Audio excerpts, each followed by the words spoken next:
When I was thinking about what to talk about for this episode, I was honestly really struggling with it because I feel like I haven't actually achieved all that much in the last 2 weeks. Like, I didn't really have a focus. I honestly just kind of procrastinated.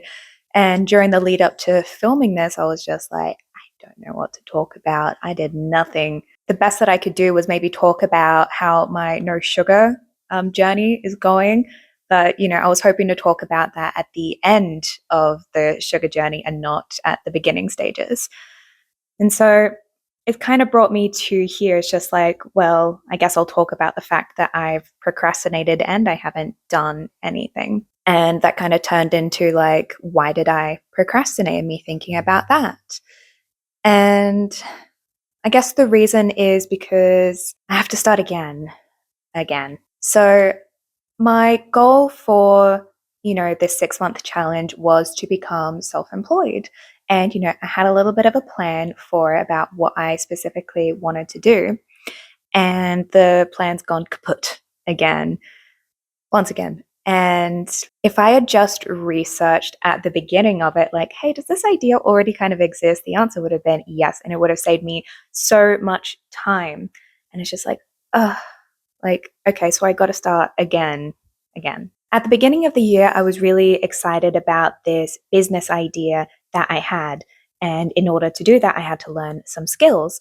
And I thought, oh, I can learn those skills to, make some money so that I can fund that.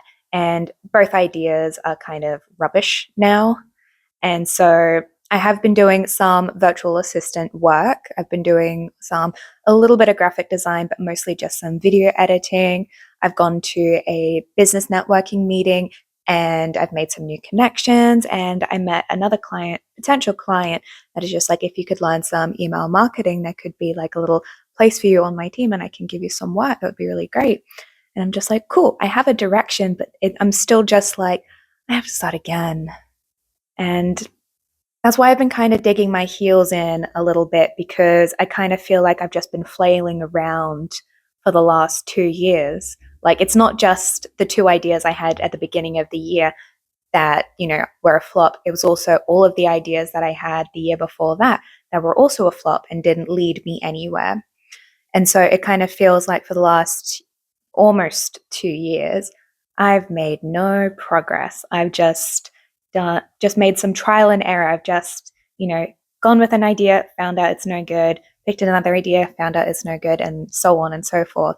And this whole time I've been working at the same job, which I very much like. It's a good job and I really like the people there, but I have been there 3 years. It's hospitality. It's not really something that I want to do for the rest of my life. And I'm just so ready for the next chapter of my life to begin. I thought that maybe YouTube was taking up too much of my time and that it was more of like a hobby and not something that I can really make my full-time thing anytime soon.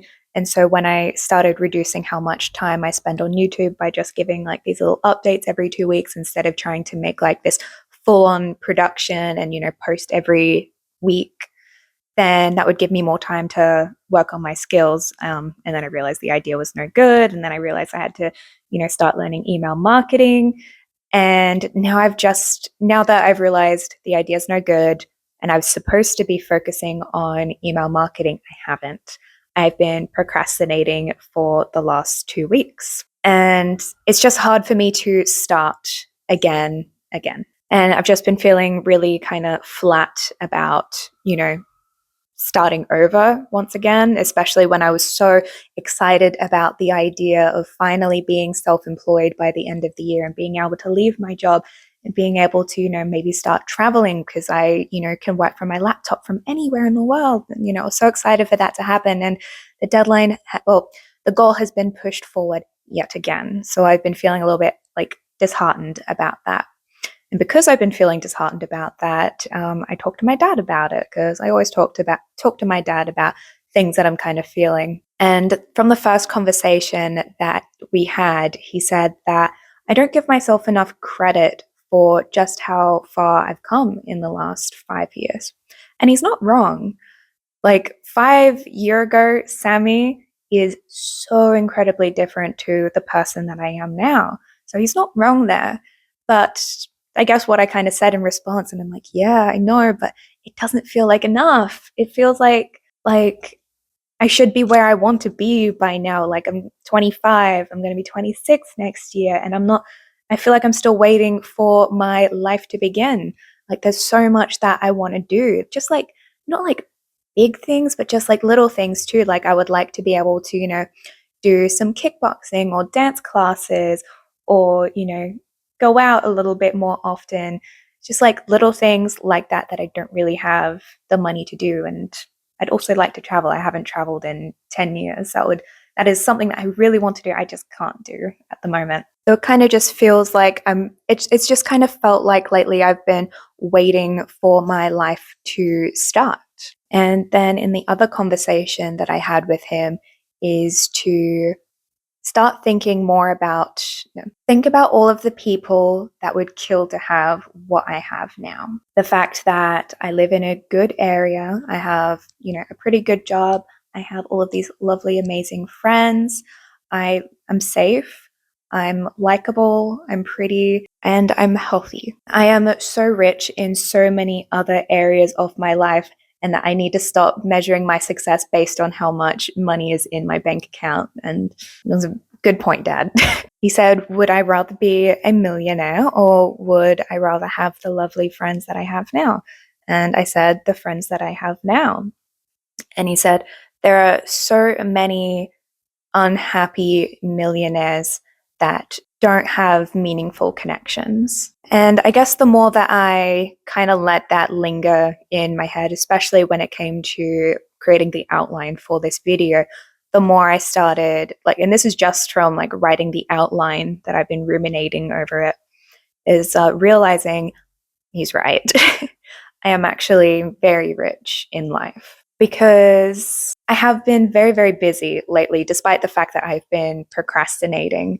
And that's because every single day last week where I wasn't working, I was spending it with my friends. So just last Monday, we went wedding dress shopping for one of my friends. We came home, I cooked them dinner, and Wednesday, we went to the gym together and we sat in the car for so long because we were just having such a good time and, ended up going all the way to midnight because, she just didn't want to leave. And well, I didn't want her to leave either. And Thursday, I had another friend come over and I cooked her dinner. I told her about my YouTube channel, and I've only ever told like one other person about my YouTube channel. And Sunday, I went to drop off some leftover cake from work, and my friend offered to make me dinner. And that turned into a little impromptu group hang where she lit a little fireplace and she grilled us some chicken and potatoes. And we went back into her room and we did one friend's makeup and hair and did some tarot readings, like just girlhood stuff.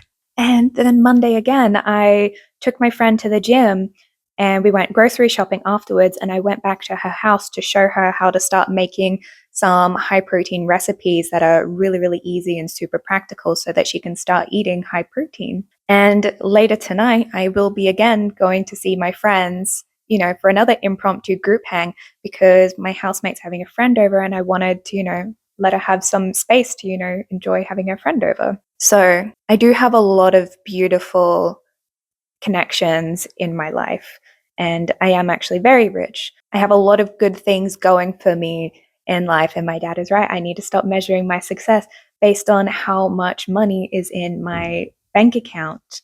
And I guess it kind of got me thinking that I guess that's just how we measure our success in society. It's not by how much we've really grown or the connections that we have, because those things are usually invisible and they're also not profitable. We measure our success by like how big our house is, how many trips we do every year, and like how nice our car is, if I didn't already say that, or just like how nice our clothes are, or like if we can afford to do this and that. And that's how we measure our success because it's clearly visible.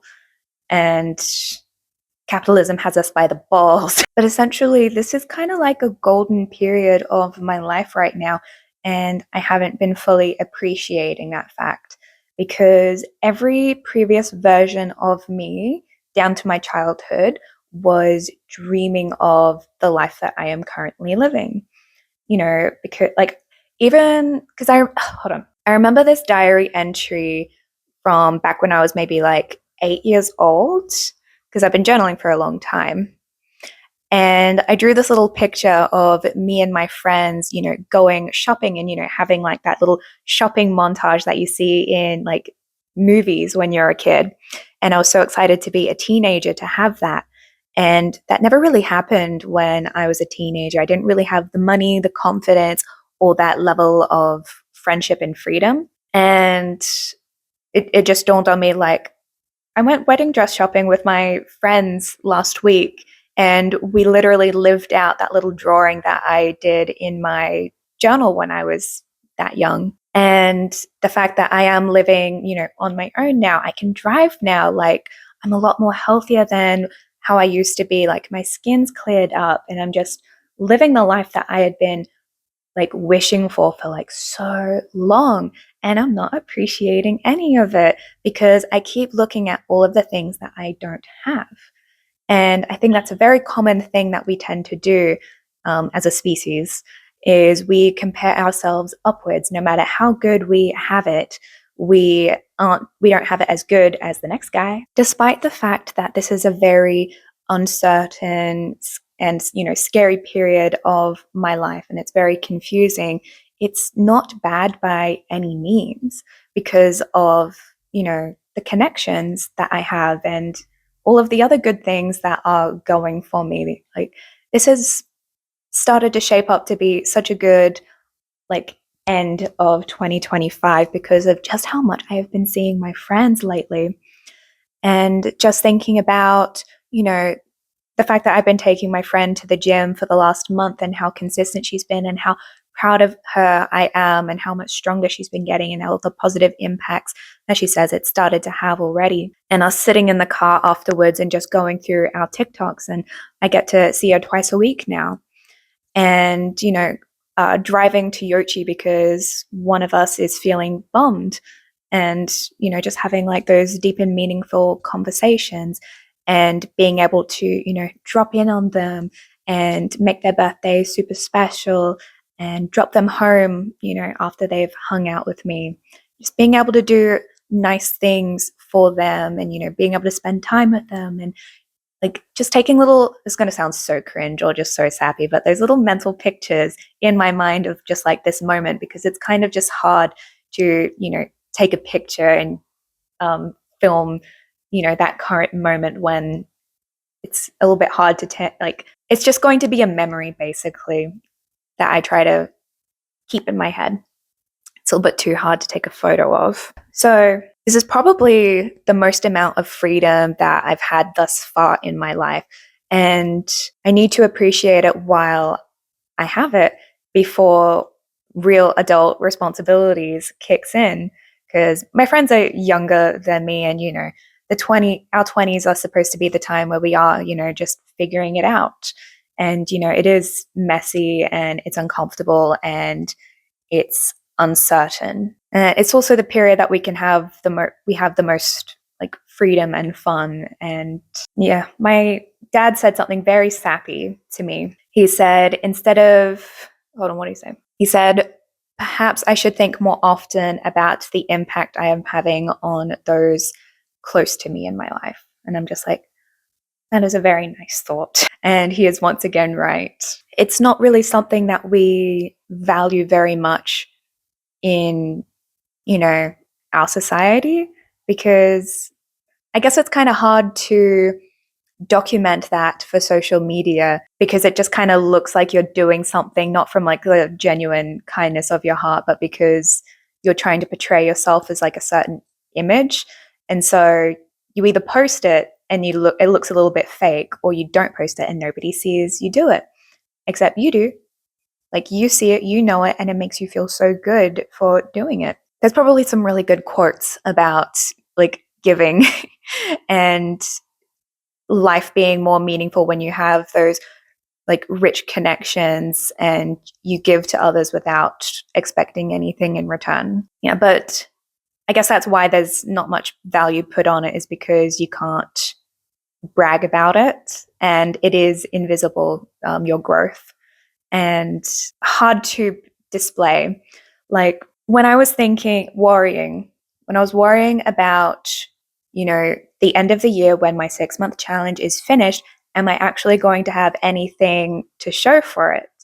Because maybe I didn't end up becoming self employed like I hoped to in 6 months, and all of these other tangible things that I maybe wanted to achieve. And the answer is I have so far already improved a lot. So I have improved my public speaking skills, despite what my skin says. I just get a little bit nervous still speaking on camera, but my public speaking skills has gotten better, and so is my confidence. I've started reading a whole lot more and reducing my screen time and becoming more thoughtful and inquisitive. I've also improved my sleep and anxiety and my nervous system, which is something that had me in a chokehold in the early half of the year and is something that I've, considerably improved. That's a huge improvement.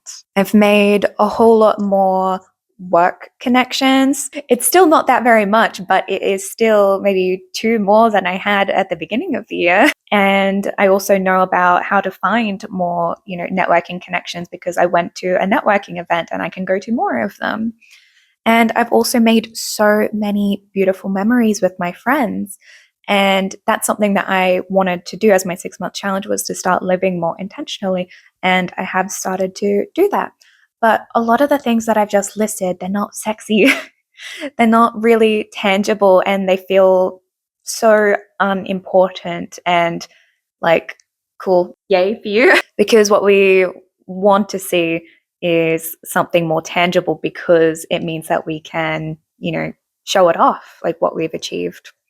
It's not a bad thing. It's just we should also appreciate the growth that we have in our self development and, on our journey. If I'm honest, I am probably still going to feel a little bit deflated or a little bit flat about the fact that, okay, I'm going to have to start again, because despite the fact that I'm saying this and I absolutely acknowledge it and it has shifted, my perspective, as usually what happens after talking with my dad, I still want to be self-employed and to just feel some financial security and abundance, because it is somewhat exhausting to always kind of worry about your your next paycheck, and you kind of like look at your roster and you go, ooh, that we're in the danger zone now. So it is something that is a little bit frustrating that I have to start over once again,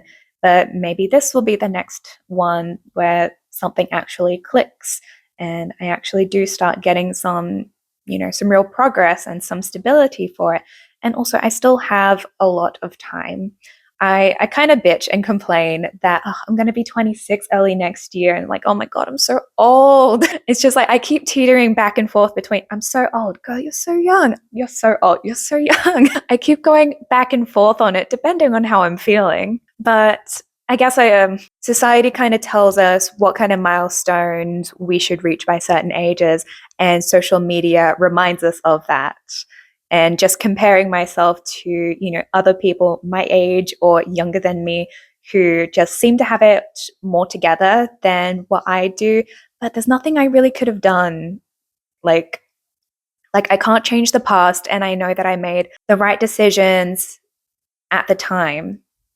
And I know that I was doing my best. I may not have been grinding every single like second, and I made like some slip ups, but I was trying still. So I still have a lot of time ahead of me to, still do all of the things that I want to do. I have no intentions of like getting like putting down roots anytime soon and like settling down. Like, I don't expect that to happen for like the next 10 years. Like, I don't have any intentions like to want to settle down and get married and stuff like that.